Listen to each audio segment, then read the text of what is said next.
Gold, trusted gold buyers. మీరు తాకట్టు పెట్టిన బంగారాన్ని విడిపించి ఈ రోజు ఉన్న మార్కెట్ ధరకు కొనబడను. వాళ్ళు చూసినప్పుడు ఎక్కువ సంతోషంగా ఉంటుందండి. నా లైఫ్లో ఉన్న నేను వెనకబడిపోయిన ఒక కెరీర్ పరంగా, లేకపోతే నాకు చాలా తక్కువ సినిమాలు చేస్తున్నాను అన్న థాట్ నాకు రాదండి వాళ్ళిద్దరిని చూసినప్పుడు. అదొక మంచి రీజన్ అండి.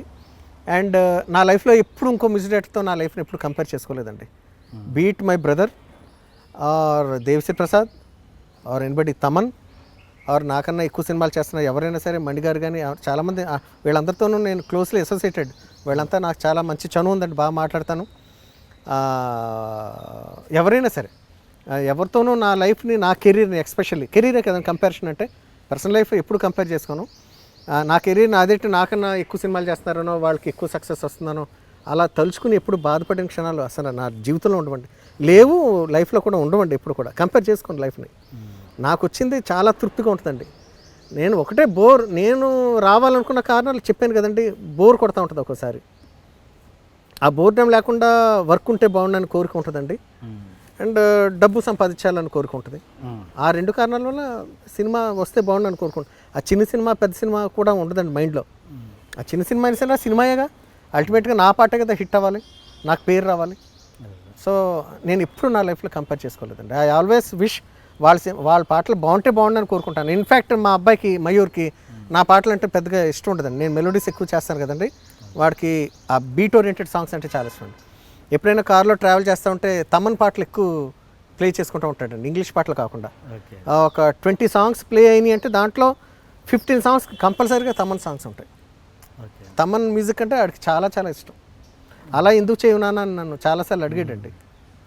నా అవకాశం రాలేదు నాన్న, కొంత రాదు కూడా నాకు అని కూడా చెప్పానండి వాడితో. మీ మ్యూజిక్ స్టైల్ని మార్చుకోవడం కానీ ఇంకేదైనా మీరు ఇంప్రూవ్ అవ్వాలని ఎప్పుడన్నా అనుకున్నారా?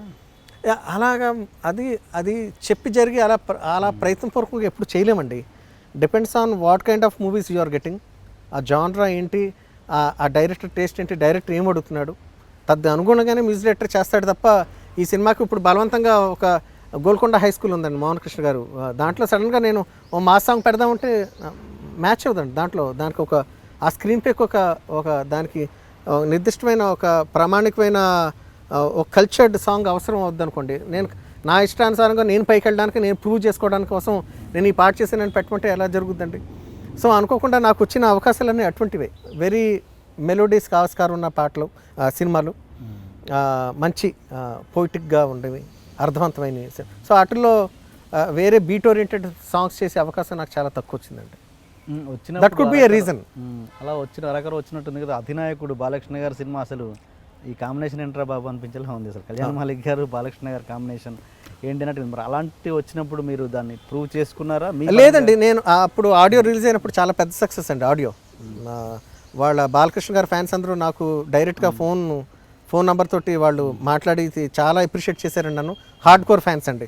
అందం ఆకుమూడి కానీ దాంట్లో చాలా మంచి పాటలు ఉన్నాయి, మౌంటేజ్ సాంగ్స్ ఉన్నాయి, చాలా డిఫరెంట్గా ఉంటాయి దాంట్లో కూడా. సినిమా రిజల్ట్ వల్ల మనకి ఆ సినిమా అల్టిమేట్గా చూడండి, మీరు ఎంత గొప్ప పాటలు చేసిన పాటనే కాదండి, 24 క్రాఫ్ట్స్లో ఎవరికైనా మంచి పేరు రావాలంటే సినిమా సూపర్ డూపర్ సక్సెస్ అవ్వాలండి. అయినప్పుడు మనం చేసిన ఆ వర్క్ అంతా కూడా కొంచెం ఫ్లరిష్ అవుద్ది, ఎలివేట్ అవుద్ది. ఆ రకంగా అది సినిమా సరిగ్గా ఆడలేదండి. గ్రాడ్యువల్గా ఆ సాంగ్స్ గురించి ఎవరో మాట్లాడడం మానేశారండి. అది సినిమా ఆడుంటే వేరే రకం ఉండుండేనో అని చెప్పి చాలాసార్లు అనుకున్నానండి నేను. మీరు డబ్బులు రెమ్యునరేషన్ ఎగ్గొట్టిన విషయాల్లో ఆ సినిమా కూడా ఉందని విన్నాను నేను.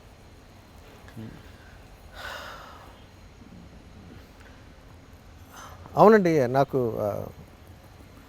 ఆ సినిమా లాస్ట్కి వచ్చేసరికి నేను కొంచెం డబ్బు నాకు అందన కారణంగా కొన్ని మ్యూజిషియన్స్ వల్ల కూడా నేను చాలా ఇబ్బందులు పడ్డానండి. కొన్ని మాటలు పడవలసి వచ్చింది first time in my career. ఎవరితో? మ్యూజిషియన్స్ అండి. వాళ్ళకి నేను డబ్బు అందచేయలేకపోయాను, నేను నాకు ఇవ్వక. సో చాలా చాలా ఏమంటారు, ఒక చిరాకైన ఇష్యూ అదంతా. So I don't want to, అంటే మళ్ళీ తవ్వి దాన్ని గుర్తు తెచ్చుకోవాలని లేదండి. అదొక ఇన్సిడెంట్ అంతే లైఫ్లో. సో డబ్బు అందకుండా, పూర్తి రెమ్యునరేషన్స్ అందకుండా నా వర్క్ని టోటల్గా అప్పచెప్పేయడం అన్నది తప్పు అని మళ్ళీ నేను రిలైజ్ అయినంటే, అది కూడా that was my mistake once again. నేను చేసిన స్వయంకృత అపరాధాల్లో అదొకటండి. అంటే ఇప్పుడు ఎలా చేస్తున్నారు ఇప్పుడు ఇప్పుడు లేదండి, ఇప్పుడు నాకు అటువంటి ఇబ్బందులు ఏం లేవండి. ముందే చాలా స్ట్రైట్ ఫార్వర్డ్గా స్ట్రిక్ట్గా ఉంటానండి నా వర్క్ విషయంలో. డబ్బు టోటల్గా రిలీజ్ అయిన తర్వాత నా వర్క్ని హ్యాండ్ ఓవర్ చేయడం జరుగుతుంది. సో డబ్బు పరమైన ఇబ్బందులు అసలు లేవండి ప్రొడ్యూసర్ దగ్గర వచ్చి. ఓకే.